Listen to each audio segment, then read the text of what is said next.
Hi guys, I'm going to talk about the Ficus Benjamina, and this is mine. If you haven't seen my unboxing, I will try to link it down below in the description section. Also, all my social media accounts are down below in the description section. So if you want to connect with me, feel free to do that there. All my, usernames and all that stuff is going to be down there. I hope you're going to enjoy my video, that you're going to hit the like button, the subscribe, and of course the bell so you're notified every single time I do upload a new video. So this is the Ficus Benjamina, and it's a variegated version. So it would be like a Ficus Benjamina Variegata. And this is what she looks like. Her variegation is, I don't know if this comes in a different color variegation, but this one is more of like a white cream. And from what I've noticed with my Ficus Taniki, Ficus elastica taniki, is that it is very, very sensitive to light and it can burn very quickly. So what I've noticed with this one is that it has thinner leaves than the Ficus elastica. So I am a lot more concerned about her burning up. I have really fallen in love with the Ficus family.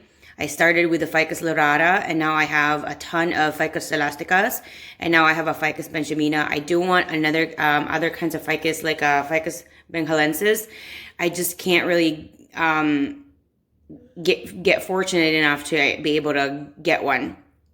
So this is what she looks like. I just repotted her. And this is actually my second try to do this video. I don't know what happened to my other video, but it just kind of like disappeared for some reason. So this is going to be the part one of this particular plant vlog. As you've seen my other plant vlogs, I'm trying to do a diary in regards to my plants and how their growth and what I'm trying to give them and all that stuff. So everything that I've used in regards to transplanting her, because she came in only just wrapped. The roots were just wrapped with a little bit of like medium and some tape on it. And so I repotted her, which is fine. I would not have wanted her to come in a pot. I really do prefer my plants coming in not in a pot, especially the smaller ones. I don't know, that's just me. Because I usually try to transplant them as soon as possible. Unfortunately, though, with this one, when I did get them, because there were multiple ones in one box, I was very sick. I have the COVID-19, and I was very, very sick, so I wasn't able to really just do all of that. Usually when I get something like a new plant, I will transplant it that day, right away. This one, it took me about a day or two because I was just very sick.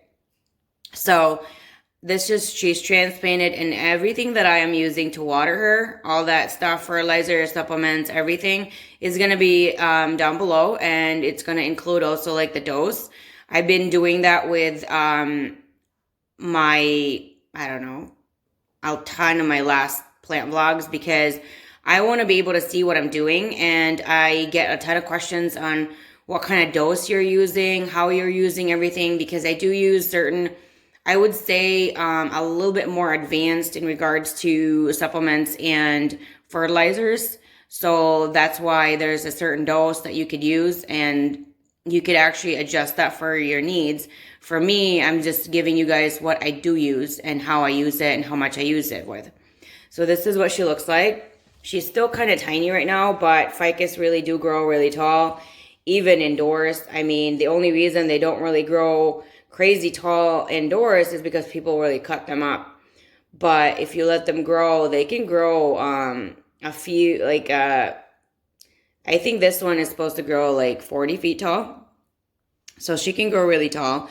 I can't wait for that to happen. And if she does hit my ceiling, then I don't know what I'm going to do at that time. But for right now, I do not have any ficus that has reached my ceiling yet.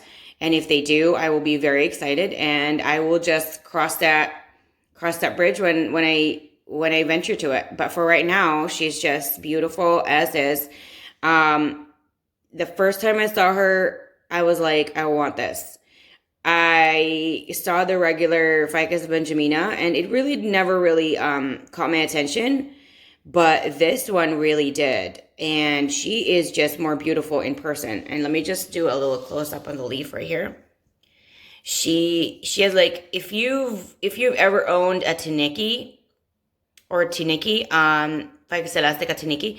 The difference is the size of the leaf and the thickness of the leaf. But everything else is pretty similar. Like how the edges have the variegation and the inside is also variegated, but the inside is more of the greenish variegation, and it has like different patterns of green, and the outer part is more of a cream color. That's usually what a Tineki is. Sometimes a Tineki can pop out a more pinkish, peachy kind of color, but I think it just kind of goes away with time. With this one, I haven't really seen any new growth yet. I've only had her for a short amount of time, so I don't really know. So when that does happen, I will try to update my vlog in regards to this plant.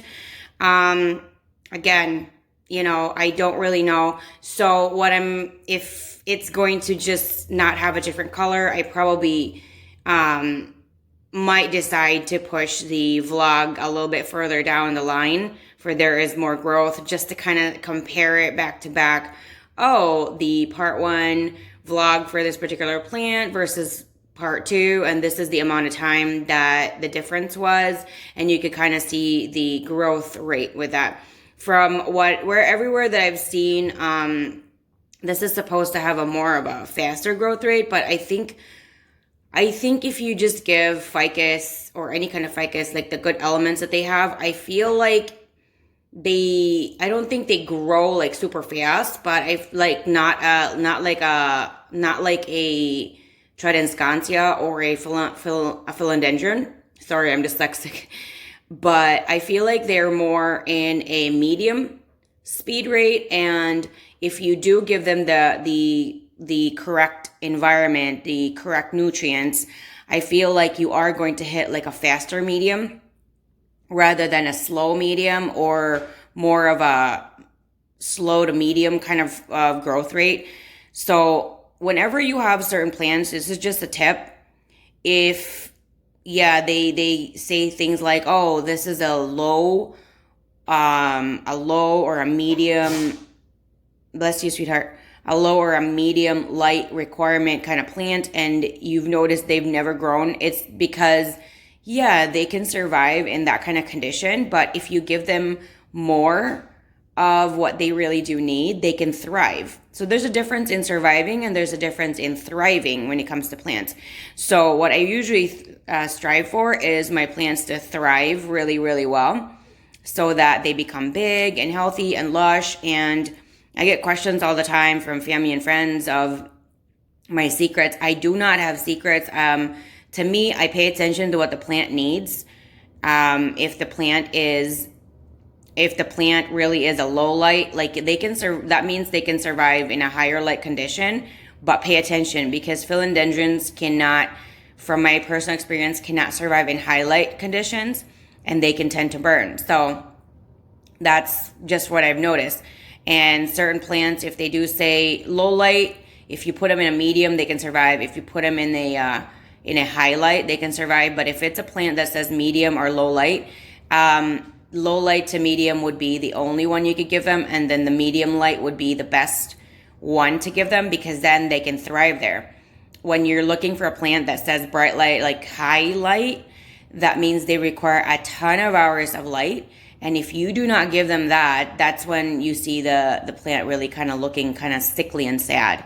So you just got to really do your due diligence. And sometimes different sources online, when you Google search, can really give you bad information.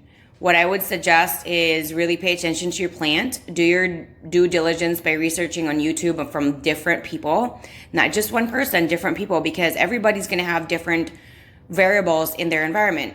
My home might be a little bit more humid than yours, so I might be watering it differently than yours, that kind of situation. So you just got to follow a certain guide and you just got to adjust it to your environment because everybody, like I said, everybody's room and everybody's space is going to be a little bit different or a lot different.